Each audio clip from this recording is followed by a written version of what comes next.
तो अनुवाद एक बार मैं फिर दोहराऊंगा। आज बहुत ही सुंदर, हमें एक संस्कृति, हमें एक आदर की भावना कैसे अपनानी चाहिए और किस वस्तुओं के प्रति कैसे आदर होना चाहिए, उसके विषय में हम थोड़ा डीपली चर्चा करेंगे।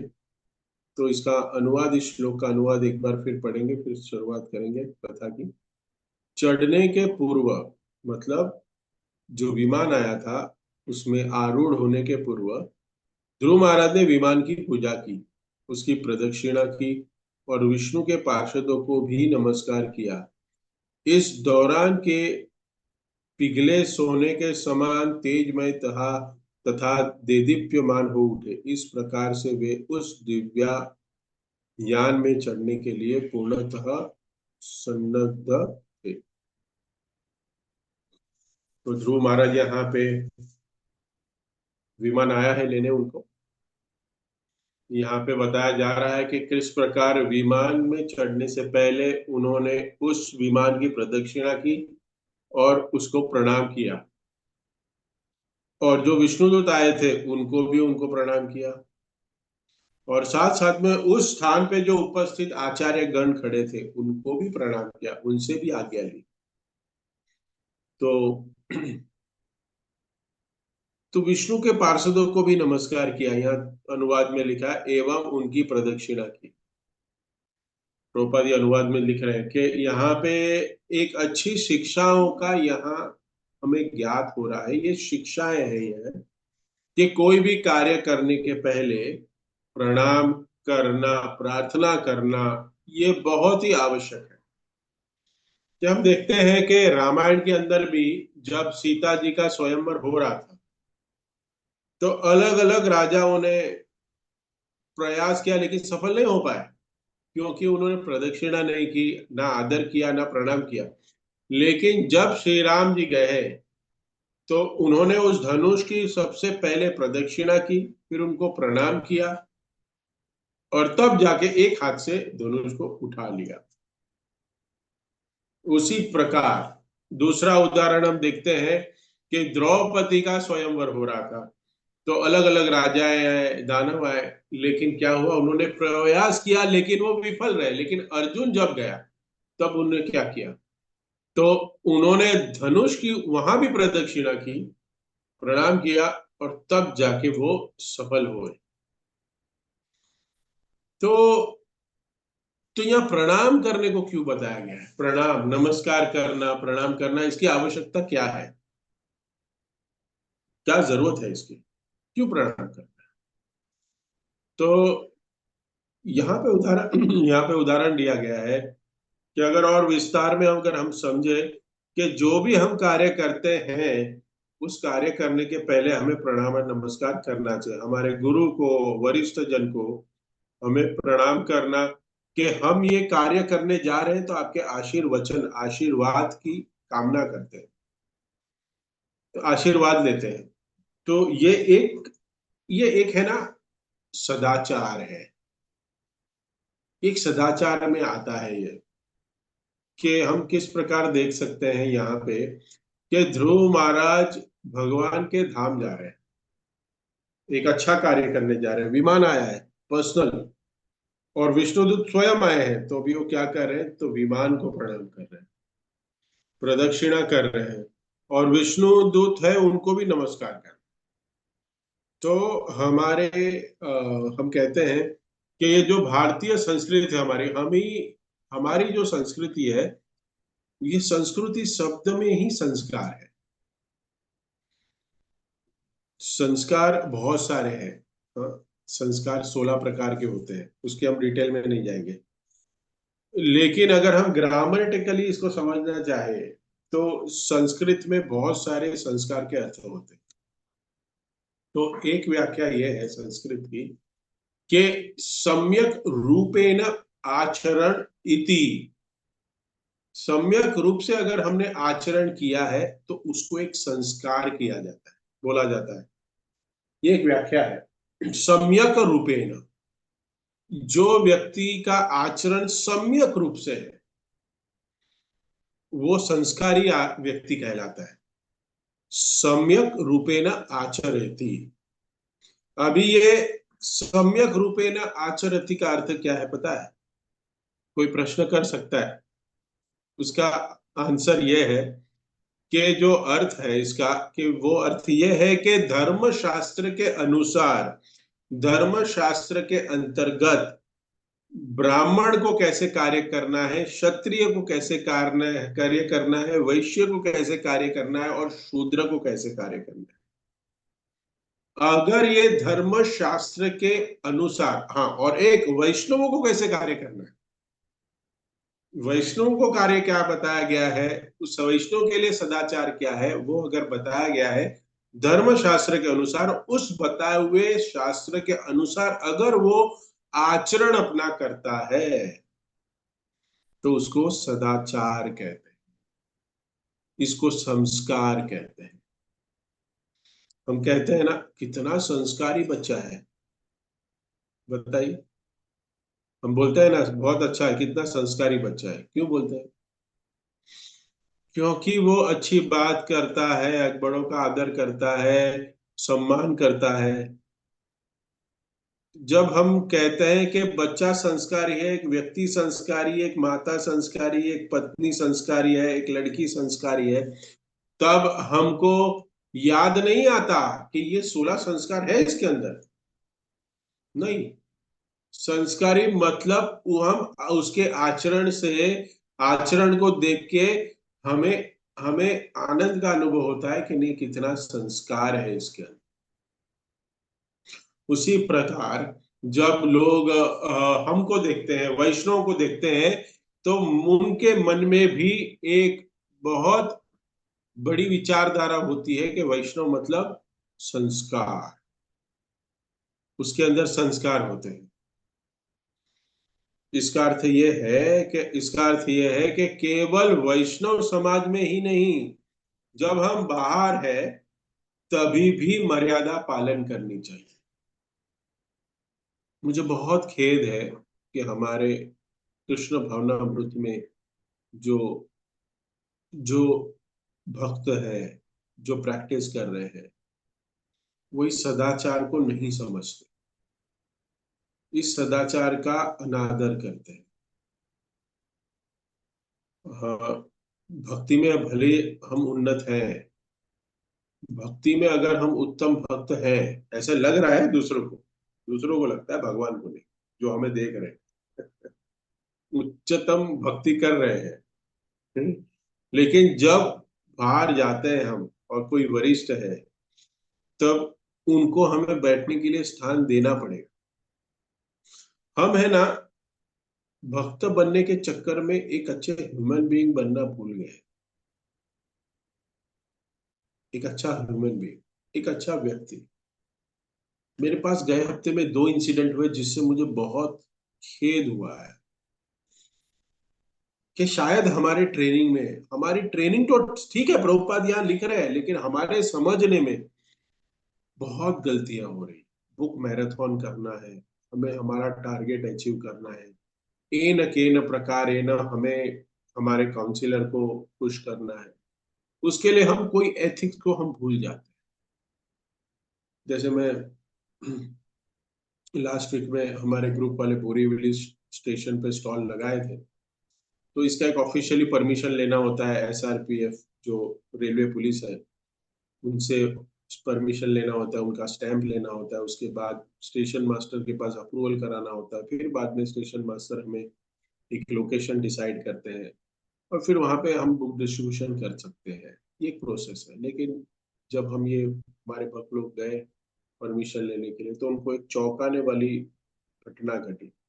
ये भक्त समाज के लिए लज्जास्पद बात है, लज्जा। लेकिन ये लज्जा क्यों है, हमें आती है क्योंकि उनके जो व्यक्ति आए थे, उन्होंने बताया कि लास्ट वीक भी स्टॉल लगा था आपका, तभी तो आप ये लेने के लिए करने के लिए नहीं आए। तो हमने बताया कि ये तो परमिशन हमारे पास अभी 12 तारीख को मिली है, तो हम तो इसके पहले कभी नहीं आए आपके पास। तो बोलता है जो लास्ट वीक में कुछ लोग आपके ही धोती कुर्ता पहने हुए स्टॉल लगा रहे थे, उनकी कंप्लेंट भी हुई। उनको उनको हमने कहा कि आपके पास परमिशन है, तो उन्होंने, पुलिस ने कहा, जो रेलवे पुलिस है, बोलता हाँ हमारे पास परमिशन है।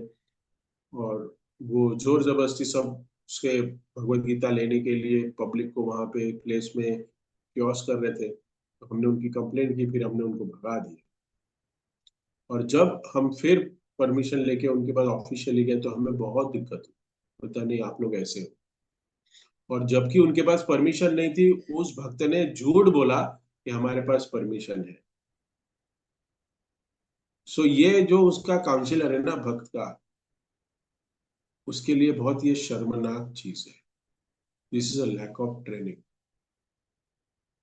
हम सदाचार भूल गए आज उसके बीच। आज आप समझिए कि वो स्टेशन मास्टर और पुलिस का जो हेड है, उसके नजर में इस्कॉन की क्या क्या बन गई। झूठे हैं आप लोग, झूठे। और आपको एक सरप्राइज कहूं मैं, कि जो रेलवे पुलिस का हेड था वो मुस्लिम था। वो तो मुझे पता है आप लोग सोशल कॉज के लिए कर रहे हैं, लेकिन फिर भी ऐसे तो नहीं करना चाहिए आपको। अभी वो भक्त कौन था वो हमें नहीं पता, हमारे ग्रुप वालों को नहीं पता कि कौन आके करके गया बोरीवली स्टेशन में, झूठ बोल के वो करके गया। हमें समझना है इस बात को।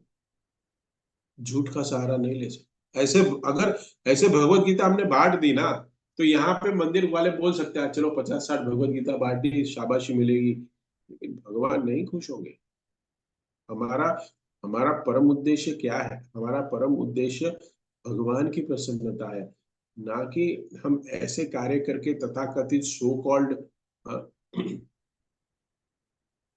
मैं ऐसे तो नहीं कहूंगा कि जो काउंसिलर है या जो कुछ ऐसे सीनियर भक्त है वो बोगस है, लेकिन ट्रेनिंग की कमी, शास्त्रों के ज्ञान की कमी।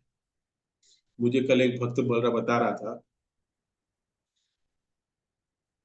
कि बैंड्रा में एक ऐसे ही भक्त ने स्टॉल लगाया, और पुलिस आया, उनके पास भी परमिशन नहीं, परमिशन ये बार रेलवे प्लेटफॉर्म पे नहीं मिली है, बहुत दिक्कत हुई है। तो वो बग बुक डिस्ट्रीब्यूशन कर रहे थे, 3-4 लोग थे। तो एक 2 स्टार का पुलिस ऑफिसर आई, लड़की औरत आई, 2 स्टार, उसके ऊपर 2 स्टार है, मतलब सीनियर ऑफिसर बहुत बड़े। उनको कहा आप लोग यहाँ पे क्यों कर रहे हो, आपका तो परमिशन खत्म हो गया, आपके पास परमिशन नहीं है। तो ये भक्त क्या बोलता है पता है आपको? ये भक्त बोलता है ये आपको सब, ये जो बेचने वाले लोग हैं वो आपको नहीं दिख रहे हैं, हमको हम ही दिख रहे हैं आपको। ब्रिज के ऊपर सब बेचने वाले होते हैं, सब जो वेंडर्स होते हैं, बोलता है, आप लोग को वो चल जाता है, हाँ, हम दिख रहे हैं आपको। वो भक्त को अंदर डाल दिया 3 घंटे के लिए। कल मैं एक भक्त के साथ चर्चा कर रहा था। वो भक्त उसको छुड़ाने के लिए गया था क्योंकि वो रेलवे में जॉब करते हैं। तो फिर ये मैटर इधर तक गया, अभी तक मंदिर तक नहीं आया। बताइए, ऐसे कारणों के वजह से, ऐसे कुछ शास्त्रों को न पढ़ के, भावुक होके, ऐसे कुछ कुछ सीनियर डिवोटीज की बात में आके, लैक ऑफ ट्रेनिंग, कोई ट्रेनिंग नहीं, कुछ ज्ञान नहीं, कुछ आचरण नहीं, कुछ सदाचार नहीं, ऐसे लोगों की वजह से हमारी प्रभुपाद की संस्था का नाम खराब हो। वो पुलिस बोल रहे थे कि आप लोग को कुछ सेंस है क्या, कैसे किससे बात करना है? हाँ, 2 स्टार लेडी पुलिस को पता है, हमें भी पता है कि गलत हो रहा है, लेकिन हम बता नहीं सकते ना उनके साथ, क्योंकि we are on fault because we don't have the permission. दूसरे के पास नहीं हो, उसको उंगली उठाना नहीं चाहिए। ये सदाचार है। हमें क्या लगता है, नहीं भगवान की सेवा करने के लिए क्या everything is fair in war, क्या इंग्लिश में एवरीथिंग क्या बोलते हैं उसको English? Love and all. Fair in love In and love war, and क्या? war, yes. हाँ। तो ये बुक डिस्ट्रीब्यूशन में सब कुछ फेयर है। कैसे भी करके तुम बुक डिस्ट्रीब्यूट करके लाओ, मेरा नाम बड़ा होना चाहिए, स्कोर होना चाहिए। नहीं, इसके पीछे इस्कॉन की संस्था, प्रभुपाद की संस्था का नाम खराब हो रहा है, ये सोचना चाहिए। से अनगणित उदाहरण है कि आचरण नहीं है हमारा। ध्रुव महाराज यहाँ ये प्रभुपाद ये तात्पर्य में यही बता रहे कि आचरण इज मोस्ट इंपॉर्टेंट। प्रभुपाद का आचरण था, प्रभुपाद को देख के भक्त बन जाते थे, प्रभुपाद को देख के जो प्रेस रिपोर्टर आते थे वो प्रभावित हो जाते थे। क्यों? क्योंकि वो शुद्धता थी, आचरण था। तो ये आदर करना बहुत जरूरी है। किस समय, किस टाइम, प्लेस, सर्कमस्टेंसेस को देख के हमें आचरण करना, ये बहुत इंपॉर्टेंट। कोई बहुत सीनियर डिवोटी है, कोई सन्यासी है, उसकी हम सेवा करेंगे, लेकिन उनकी सेवा करने के लिए जब मंदिर में रास्ते में कोई बूढ़े माता कुछ भूत में आते हैं तो उसको धक्का मार के साइड में करके हम भागते हैं। देखा गया है। उसके प्रति अनादर है, उनके प्रति आदर है। तो ये गलत है। मंदिर में हम देखते हैं कि वैष्णव सेवा होती है, लेकिन जो वरिष्ठ भक्त है, जिसकी आयु अधिक नहीं है, आयु आयु अधिक नहीं है, लेकिन वो वरिष्ठ है, लेकिन उसके लिए प्लेट बनाना, थाली बनाना, प्रसाद देना, माला देना, कपड़े धोना, ये सब कर रहे हैं। लेकिन जो बूढ़े हैं, जो बहुत बूढ़े हैं, शायद वो अपने प्रचार में इतना बड़ा कार्य नहीं किए, लेकिन सीनियर है, बहुत साल से अपने जीवन को समर्पित किए हैं इस्कॉन को, उनको कोई पूछ नहीं रहा है। हम्म, ओके।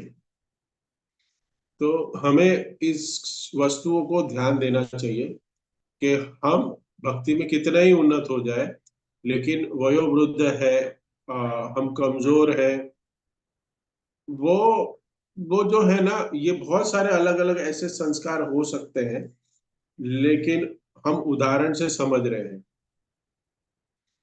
कि हम जो है, जब कृष्ण भावनामृत में नहीं थे, तब हमारे में बहुत कम थे संस्कार। एटलीस्ट हम कृष्ण भावनामृत में आए तो हमारे पास कुछ तो संस्कार है अभी। चलो, बड़ों का सम्मान कैसे करना है, वैष्णव के साथ कैसे संबंध रखना है, कैसे मर्यादा में रहना है। हाँ, प्रभुपाद तो कहते हैं कि चार नियमों का पालन करना वो भी एक संस्कार में ही आता है। हम्म। तो हम कृष्ण भावनामृत में आते हैं तो हम धीरे धीरे इस संस्कारों को सीखते हैं, सीखने की कोशिश कर रहे हैं। और जब सीखते हैं तब कुछ ना कुछ त्रुटियां होती है। जब हम सीखते हैं तभी त्रुटियां होती है, जब सीखते हैं तभी गलतियां होती है। करेक्ट। तो तो जो हम बता रहे हैं कि उन त्रुटियों को एक इस त्रुटियों को सुनिएगा ठीक से, कि वो जो त्रुटियां हैं, हमारी गलतियों को एक वैष्णव अपराध का नाम दिया जाता है, जिससे हम डर जाते हैं कि आपने वैष्णव अपराध कर दिया। हम सीख रहे हैं, वो व्यक्ति सीख रहा है। करेक्ट। एक भक्त जो है, ऐसा नहीं है कि वो कृष्ण भावनामृत में आ गया तो उसके अंदर कोई त्रुटियां है, तो उसका इसका मतलब ये नहीं कि उसके अंदर संस्कार नहीं है, वो सीख रहा है। He's trying to develop his this qualities. He's trying. तो इसका मतलब ये नहीं है कि वो वैष्णव अपराध कर रहा है। नहीं। ये जो शब्द जो है ना, वैष्णव अपराध से हमें डराया जाए, वैष्णव अपराध हो जाएगा, ऐसा मत करो। वास्तव में वैष्णव अपराध क्या है, उसके ऊपर बहुत डिटेल्ड में स्टडी है कि वैष्णव अपराध है क्या। जब कोई हम नई चीज सीखते हैं तो स्वाभाविक उसमें हम त्रुटियां करते हैं, गलतियां करते हैं, हमें वो नहीं समझ में आती, तो उस त्रुटियों को वैष्णव अपराध नहीं कहा जा सकता, क्योंकि सीख रहे हैं, उसको अपराध नहीं कहेंगे, उसको वैष्णव अपराध कह ही नहीं सकते, क्योंकि हम सीख रहे हैं। तो समय लग सकता है सीखने के लिए, और जैसे हमें पता चलेगा वो सदाचार है, वो हम डेवलप करेंगे, उसके बाद भी अगर हम अपराध करते हैं तब कहा सकते हैं कि वैष्णव अपराध किया, जानबूझ के अगर किसी को करना, जैसे हमें पता है कि अगर मैं किसी का मर्डर कर दूं तो मुझे सजा होगी, उम्र कैद होगी या 14 साल होगा। करेक्ट। लेकिन मुझे पता ही नहीं और मैंने कर दिया, तो सजा तो होगी, ठीक है। लेकिन अगर कोई मेंटली डिसेबल है, या फिर कोई कम उम्र का व्यक्ति है, या नाबालिग है, तो उसके लिए सजा का जो इंटेंस है वो कम है। करेक्ट, इस संसार में भी कम है, थोड़ा बताया गया है उसको। लेकिन अगर कोई एडल्ट है और उसका रिकॉर्ड क्रिमिनल रिकॉर्ड है और बार बार वो ऐसी गलतियां कर रहा है, तो उसके लिए तो सजा डायरेक्ट फांसी है। करेक्ट।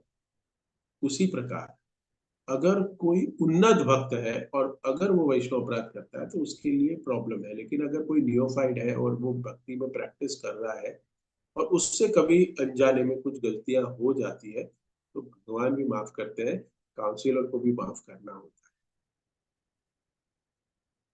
ये भागवतम में हमें सीखने मिलता है। आज के श्लोक में हमें सीखने को मिल रहा है कि किस तरह ध्रुव महाराज ने पहले विमान की प्रदक्षिणा की है, प्रणाम किया है, विष्णुदूत को नमस्कार किया है। लेकिन क्या होता है, अगर कोई भक्त आया है, उसको पता नहीं, मेनली एक क्या पता है, एक गलतियां क्या कर देते पता है, कभी कभी लेक्चर में कोई क्वेश्चन कर देता है सन्यासियों को, तो उसको प्रभु से वो प्रभु कह के पूछता है, thank you Prabhu, what a nice lecture, ये क्वेश्चन। तो गलती क्या, क्योंकि उसको नहीं पता कि वो महाराज बैठे हैं, तो we have to address as a Maharaj. बाजू वाला एक सीनियर व्यक्ति और कोई भक्त होता है ना, तुमने अपराध कर दिया, महाराज बोलना चाहिए, तुमने प्रभु क्यों बोला। अरे उसको नहीं पता इस चीज को। जितना अपराध वो जो सन्यासी बैठा है व्यासासन पे, उसने नहीं लिया, उससे ज्यादा उसको डरा दिया जाता है बाजू वाले व्यक्ति से कि तुमने अपराध कर दिया। हाँ, तो ये सीखने को मिलना, ये हम सीखते हैं, हमें नहीं पता इसके पहले कि हमें क्या करना चाहिए, कैसे आचरण करना चाहिए। लेकिन जब हम शास्त्रों को पढ़ते हैं, यहाँ पे हम पढ़ रहे हैं, देखिए ध्रुव महाराज ने किया, और ध्रुव महाराज प्रभुपाद क्या लिखते हैं, कितने उन्नत भक्त हैं, फिर भी वो कर रहे हैं। तो इसलिए ये समझना कि प्रभुपाद तात्पर्य में एक बात लिख रहे हैं कि भगवान का धाम, भगवान की वस्तुएं, का भगवान की वस्तुएं अलग नहीं है, इसलिए केवल भगवान के प्रति आदर नहीं होना चाहिए, भगवान की वस्तुएं जो है उससे भी आदर होना चाहिए। जितना आदर आदर हम भगवान को करते हैं, उतना ही आदर हम भगवान के नाम और भगवान के धाम और भगवान की वस्तुओं के प्रति भी होना चाहिए। जो आदर हमारे भगवान के लिए है, उतना ही आदर हम भगवान के नाम के प्रति क्यों नहीं है। तात्पर्य में लिख रहे हैं क्यों नहीं है। भगवान का धाम, भगवान की सामग्री, भगवान की वस्तुएं भगवान से ही समान है, वह अलग नहीं है। बोल रहे हैं यहाँ पे समान है, तो भगवान का जो नाम है उसके प्रति आदर क्यों नहीं। हम्म। तो कई बार हम देखते हैं कि भक्त लोग जब जप करते हैं, माला करते हैं, तो माला करते करते जप होने के बाद कहाँ माला पड़ी है पता नहीं। देखो मैं आज अटेंटिव चैंटिंग की बात नहीं करूं, मैं बेसिक की बात करूं।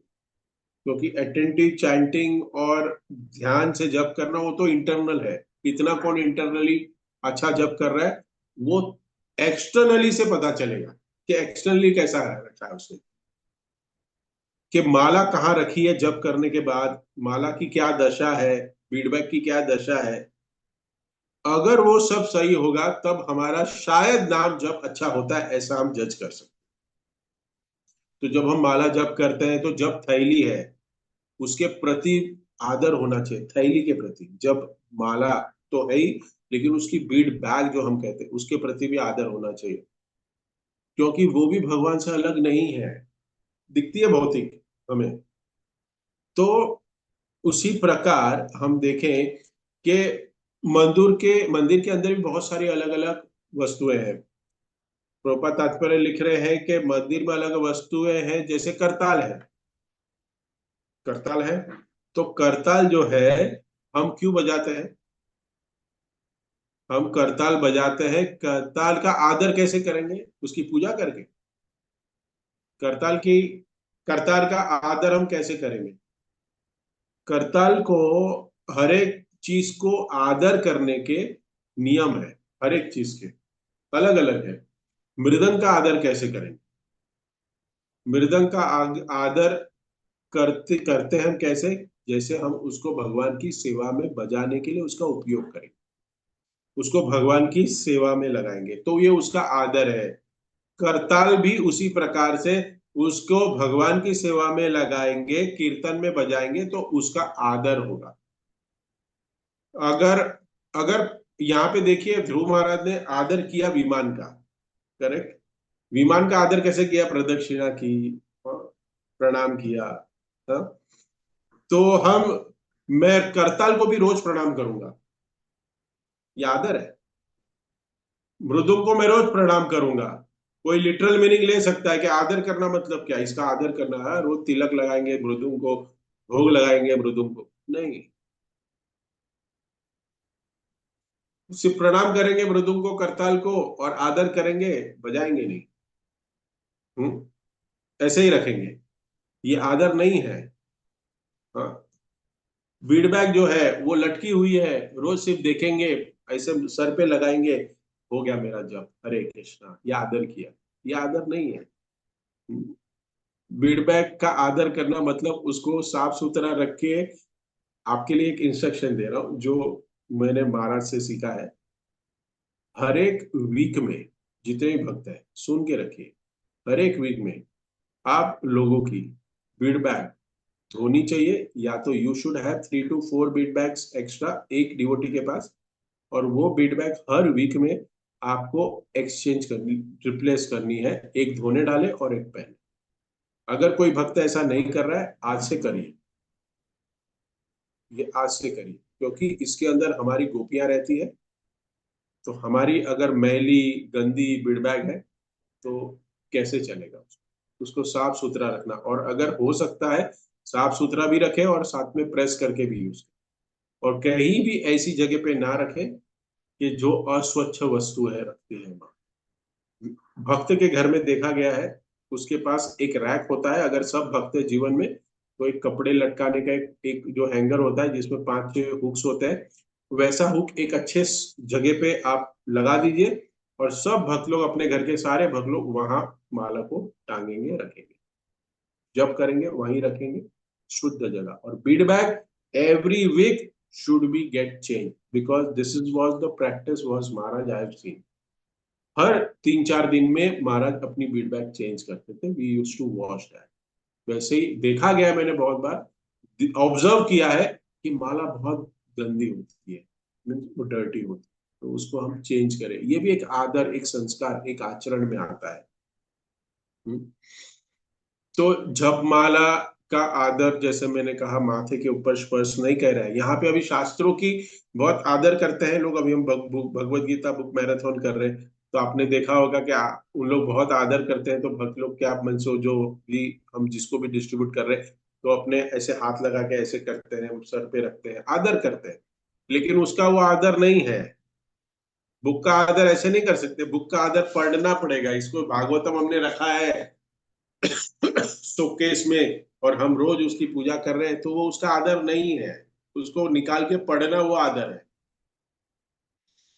तो हमारे जप माला का आदर है, वो हरे कृष्ण महामंत्र का जप करके, मृदुंग का आदर कैसे है कि उसको भगवान के कीर्तन में बजा के, करताल को भगवान के कीर्तन में बजा के, हारमोनियम को भगवान के कीर्तन में बजा के, ये उसका आदर बताया गया है। क्या आदर है? तो हमें ध्यान रखना चाहिए कि हम भगवान के जप कर रहे हैं हम लोग, तो हम ये कॉन्शियस रहना चाहिए कि इसका आदर करें हर एक वस्तु, क्योंकि मैं भगवान को नमस्कार कर रहा हूं, प्रणाम कर रहा हूं, ये एक आदर करने का एक तरीका है। मृदंग बजाते हैं तो हमें ध्यान रखना चाहिए कि ये मृदंग मैं अपने लिए नहीं बजा रहा हूं, मैं किसी को इंप्रेस करने के लिए नहीं बजा रहा हूं, ये मृदंग मैं भगवान को प्रसन्न करने के लिए बजा रहा हूं, तब ये मृदंग का आदर होगा।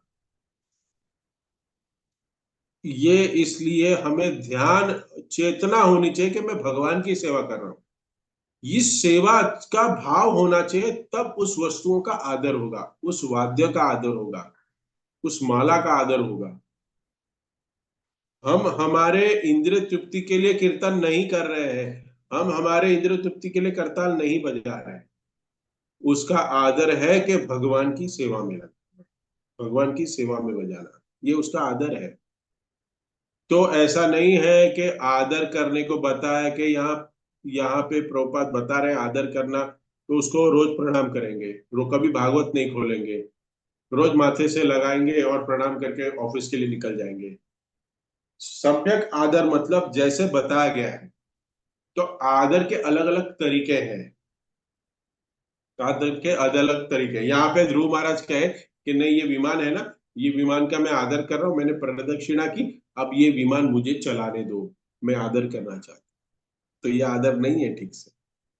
हाँ, उनको वही बैठना पड़ेगा। उनको एज ए पैसेंजर बैठना पड़ेगा। हाँ, तो ये भक्तों की जो हम कहते हैं कि यहाँ पे प्रभुपाद बता रहे हैं कि हम भगवान का आदर करें, लेकिन भगवान की सामग्री, मंदिर की सामग्री का भी आदर करना चाहिए। ये मंदिर की जो सामग्री है, मंदिर का जो जो परिसर में जितनी भी वस्तु है, वो उतनी ही आदरणीय जितने भगवान है, जितने भक्त भी आदरणीय। हम गुरु का सम्मान करते हैं, अ, बहुत आदरणीय है, लेकिन गुरु के वस्तुओं का आदर नहीं कर रहे हम लोग। अगर अगर हम समझे, जितना आदर गुरु की पादुका के लिए है हमारे पास, उतना ही गुरु के जो पैराफेर्नालियाज है उनके लिए आदर होना चाहिए। इसके लिए देखिए, हम हमारे संस्था में हम देखते हैं कि श्री प्रभुपाद की हर एक यूज्ड जो वस्तुएं हैं, जो प्रभुपाद ने यूज की थी, आज भी हम वृंदावन में देखते हैं, हमारे प्रभुपाद क्वार्टर्स में हम देखते हैं, क्योंकि वो आदरणीय है। ये सारी ट्रांसेंडेंटल वस्तुएं हैं, हम समझते हैं कि उतना ही प्रभुपाद और प्रभुपाद की वस्तुएं दोनों अलग नहीं है। जैसे भगवान और भगवान का नाम अलग नहीं है, वैसे जो गुरु के पैराफिनियाज है वो भी उतने ही आदरणीय होने चाहिए। गुरु की जो वस्तु है वो, उसकी सेवा में हमें नहीं लगाना चाहिए। गुरु की वस्तु है, जो भी वस्तु है, हाँ गुरु की वस्तु है, वो हमें पूजनीय है, उसको यूज नहीं करना चाहिए। देखिए, अभी अगर चप्पल है गुरु की, तो कोई कहेगा अरे महाराज की चप्पल है तो इसको पहने नहीं। इसको हम अपने सर पे धारण कर सकते हैं। जैसे मैंने कहा कि मृदुंग है, मृदुंग की पूजा करके नहीं चलेगा, मृदुंग को बजाना पड़ेगा, तब उसका वो आदर है। लेकिन कोई कहे कि गुरु की चप्पल है, वो चप्पल तो प्रभु जी पहनने के लिए है ना, तो मैं भी पहनूंगा, ये अनादर है। आप लॉजिकली समझ रहे हैं इस बात को? कि कोई कहे कि ऐसे नहीं, तो फिर चप्पल भी तो यूज करनी पड़ेगी, चप्पल की थोड़ी पूजा, लेकिन चप्पल की पूजा ही करनी पड़ेगी, आप नहीं पहन सकते गुरु की पादुका को, नहीं पहन सकते। तो ये हमें ज्ञान होना चाहिए। ये सदाचार है, ये संस्कृति है, ये हमें संस्कार, हम शास्त्रों को पढ़ के प्राप्त होता है कि इसका आदर हम कैसे करें। ये भगवान की वस्तु है, इसका आदर मैं कैसे करूं। जैसे कोई प्रसाद की प्लेट है, उसका आदर आप कैसे करेंगे देख के। वहां पे हमें ज्ञान की जरूरत नहीं है, प्रसाद की प्लेट है तो अब खाना ही है, हमको पता है ये आदर है, खाना प्रसाद को जीवा में डालना, मुंह में डालना, वो हमारा आदर है, वो पता है, क्योंकि वो हमारे बेनिफिट की वस्तु। हम्म। प्रभुपाद ये तात्पर्य में हमें समझा रहे हैं कि जो मंदिर है, विष्णु वास करते हैं, वहां पे तमोगुण रजोगुण सतोगुण है ही नहीं, प्रभुपाद बता रहे हैं यहाँ पे।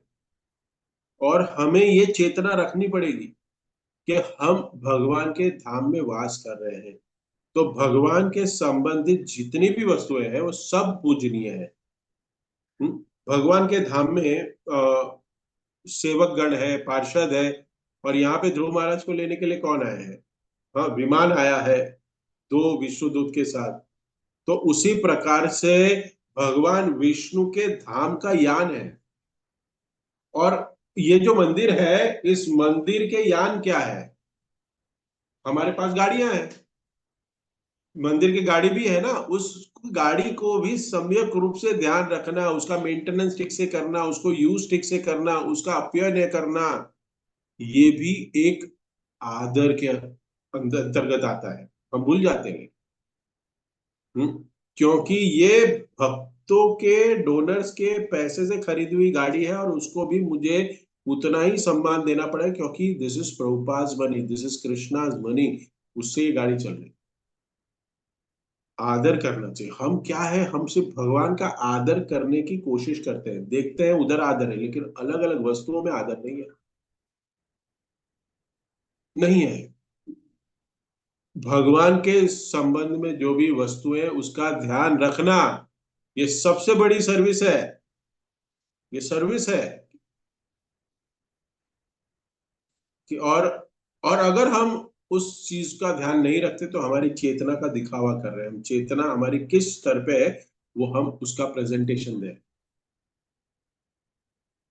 अगर हम तमोगुण में होंगे तो हम चीजों का अनादर करेंगे, उसको ठीक से हम सेवा में नहीं लगाएंगे, उसकी वैल्यू को नहीं समझ पाएंगे, अनादर हो जाएगा।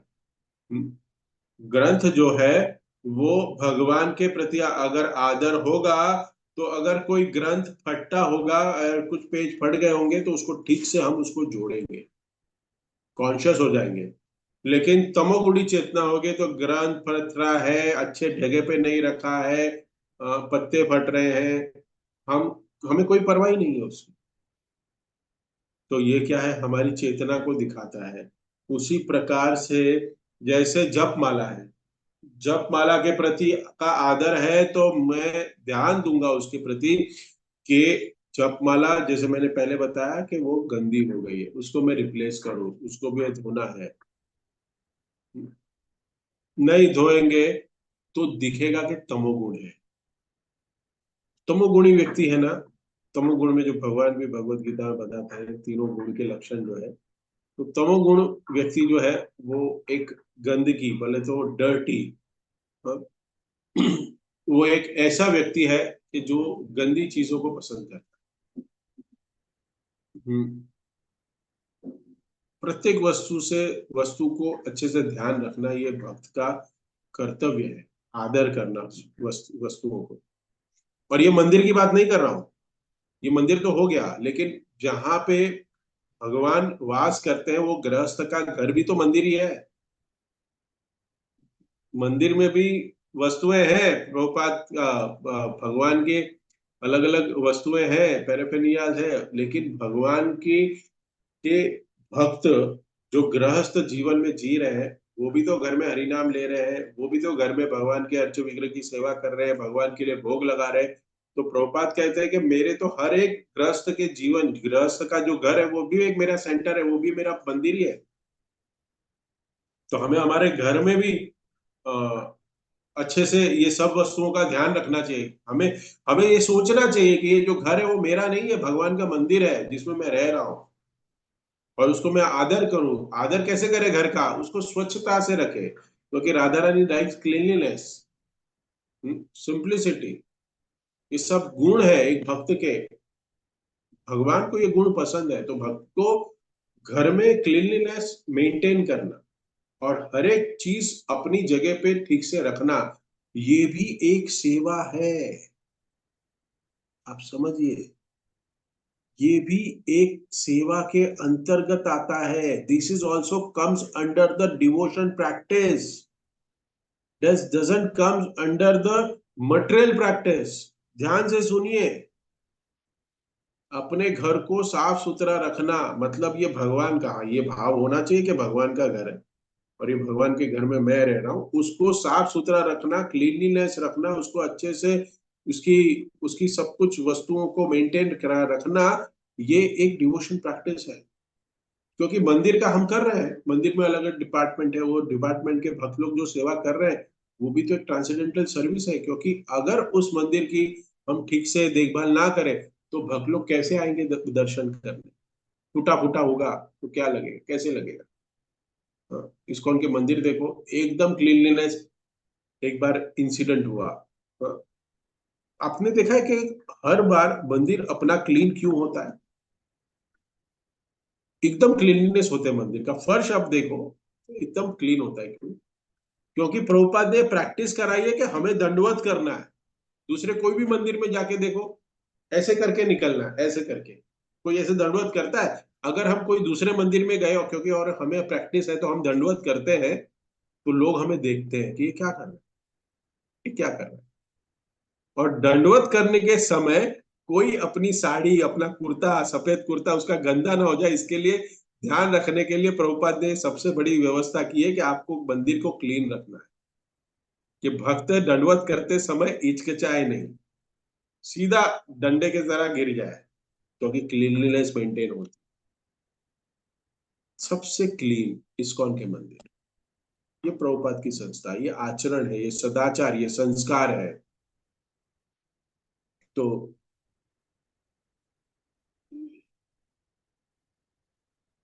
मंदिर में जो भी व्यवस्था है, जो भी मंदिर में हम देख रहे हैं वस्तु है, ये जब इसका हम आदर करेंगे तो हमारा आदर भगवान के प्रति और बढ़ेगा।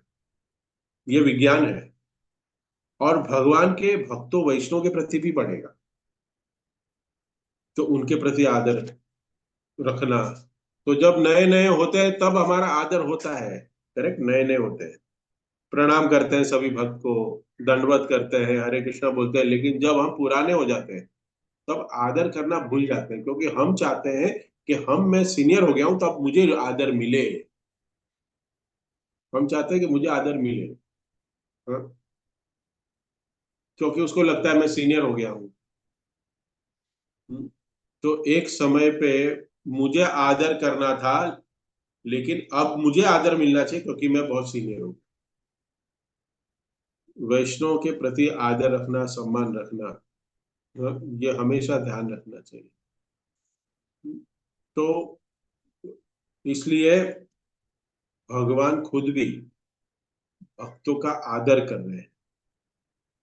कैसे कर रहे हैं? भक्त जब सुदामा घर पे गए, तब भगवान खुद अपने मित्र का आदर कर रहे हैं। अपने स्थान से भगवान उठ गए, उनके चरण को धो रहे हैं भगवान। हम्म? और इससे बड़ा क्या हो सकता है कि स्वयं भगवान अपने आसन से उठ गए और उनके चरण को धो रहे हैं। ये संस्कार तो है, ये आदर तो है। भगवान श्री कृष्ण जो खुद अपने भक्तों का चरण धो रहे हैं, इससे आदर और क्या हो सकता है? कल्पना कर सकते हैं? भगवान श्री कृष्ण सुदामा के पैर धो रहे हैं, कि भगवान खुद अपने आचरण से सिखा रहे हैं कि भक्तों का आदर कैसे करें, अपने आचरण से। और कैसे आदर किया?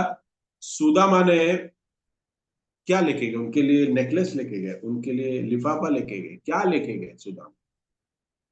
तो भगवान के लिए जो भी लेके गए, आप सबको पता है क्या लेके गए?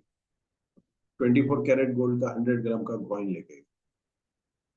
999 प्योर गोल्ड कॉइन। हाँ, क्योंकि आजकल तो शादियों का सीजन है, गोल्ड देना चाहिए, ये देना चाहिए। हाँ, क्या लेके गए सुन? हाँ, कुछ नहीं। जो लेके गए वो भी मांग के लेके गए। उनके पास तो कुछ नहीं था, मांग के। मांगना है ना किसी से,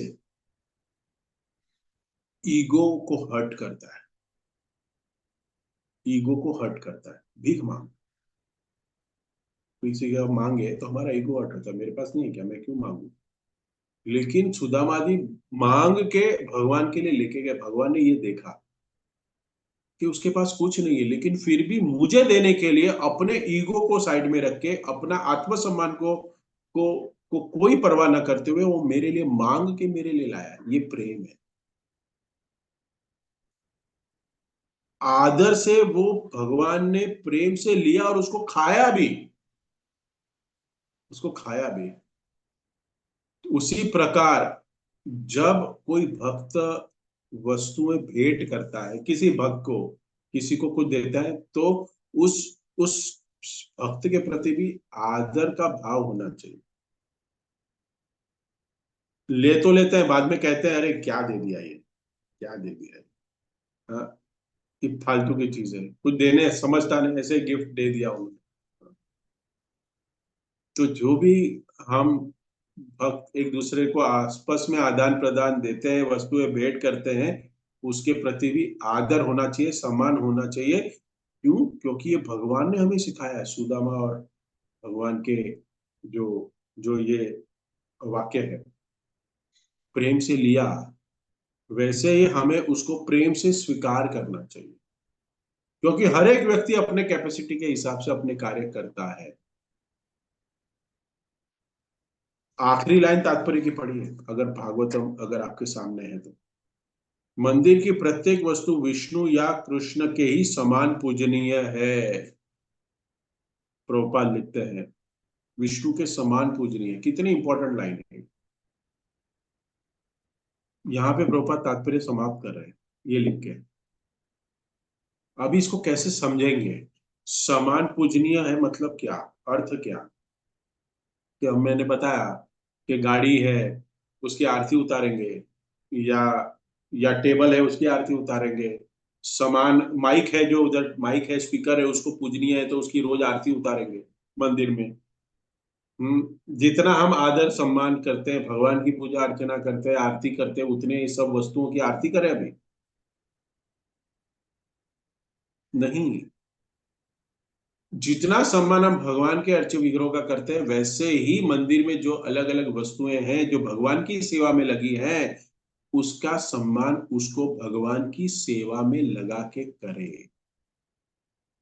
उसका लिटरल मीनिंग नहीं लेना है कि माइक जो लगा हुआ है उसको भी भोग लगाए, उसकी भी रोज पूजा करें।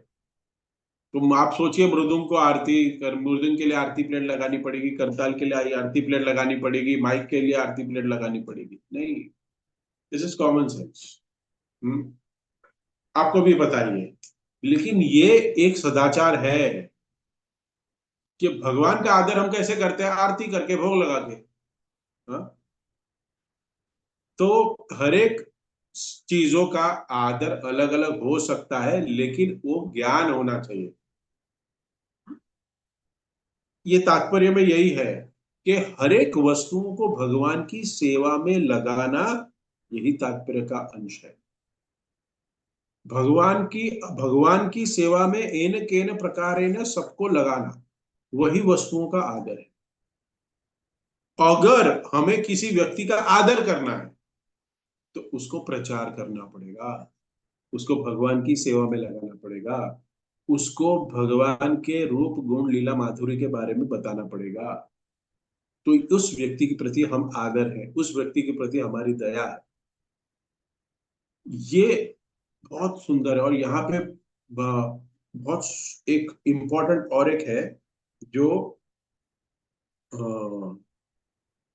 प्रभुपाद तात्पर्य में लिख रहे हैं कि ध्रुव महाराज के लिए, ध्रुव महाराज के लिए लिख रहे हैं कि वो एक बहुत ही अ, उच्चतम भक्त थे, फिर भी उन्होंने अपने इस कार्य को भूला नहीं, करना भूले नहीं।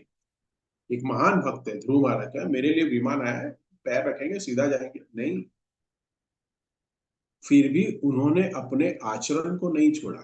इतने उन्नत भक्त होने के बाद भी उन्होंने उसको प्रणाम किया, प्रदक्षिणा की। ये हमारे लिए सबसे इंपॉर्टेंट बात है कि जितने सीनियर हो जाए, इतने साल से हम भक्ति में है, उतना हमारे में विनम्रता आनी चाहिए, और हमें इसका ज्ञान अधिक होना चाहिए। कभी भी परफेक्ट अप नहीं होना चाहिए। ध्रुव महाराज के लिए विमान आया, देखा ऐसी भक्ति करनी चाहिए, देखो विमान खड़ा है मेरे लिए, और तुम लोग क्या करते हो, 16 माला पे अटक जाते हो। 17वीं माला करने को कहा तो तुम्हारे सर पे हाथ मारते हो। मंदिर में कूपन का प्रसाद नहीं मिला तो रूठ के बैठ जाते हो। कभी कुछ कहीं बोल दिया तो संडे को आना बंद कर देते हो। मंदिर में आना ही बंद हो जाता है हमारा। ऐसा नहीं है ध्रुव महाराज। ध्रुव महाराज अपनी शिक्षा से, प्रभुपाद अपने आचरण से सिखाते हैं। वैष्णव का ये आचरण सदाचार बहुत इंपॉर्टेंट है, वो अपने आचरण से सिखाते हैं। और इसको करने के लिए हमें ज्ञान की जरूरत है, शास्त्रों के ज्ञान की जरूरत है। शास्त्रों का आदर करना पड़ेगा, शास्त्रों का आदर करके, हम आदर करना मतलब उसको पढ़ना पड़ेगा, और उसको अगर हम समझेंगे तब हमें हरेक हमारी जीवन की हरेक वस्तुओं को, हमारे जीवन से जो भी हमारी पद्धति है, हमारे हरेक कार्य है, उसको हम विज्ञानता से हम देखेंगे, और इसको हम समझेंगे कि हम कैसे भगवान की सेवा में लगाएं इसको। ये विज्ञान है, इसको कहते हैं कृष्ण भावनामृत का विज्ञान। और तो ये जो आज संस्कार, आदर, और जो मुझे जितना आज तात्पर्य को पढ़ के मेरी क्षमता के अनुसार इसको मैंने प्रेजेंट किया, आपको समझाने की कोशिश की, किसी में कुछ त्रुटि रह गई हो, कुछ करेक्शन हो, कोई गलतियां हो तो प्लीज उसको करेक्ट करिए। और किसी का कोई संदेह हो, किसी का कोई प्रश्न है तो पूछ सकते हैं। हरे कृष्ण।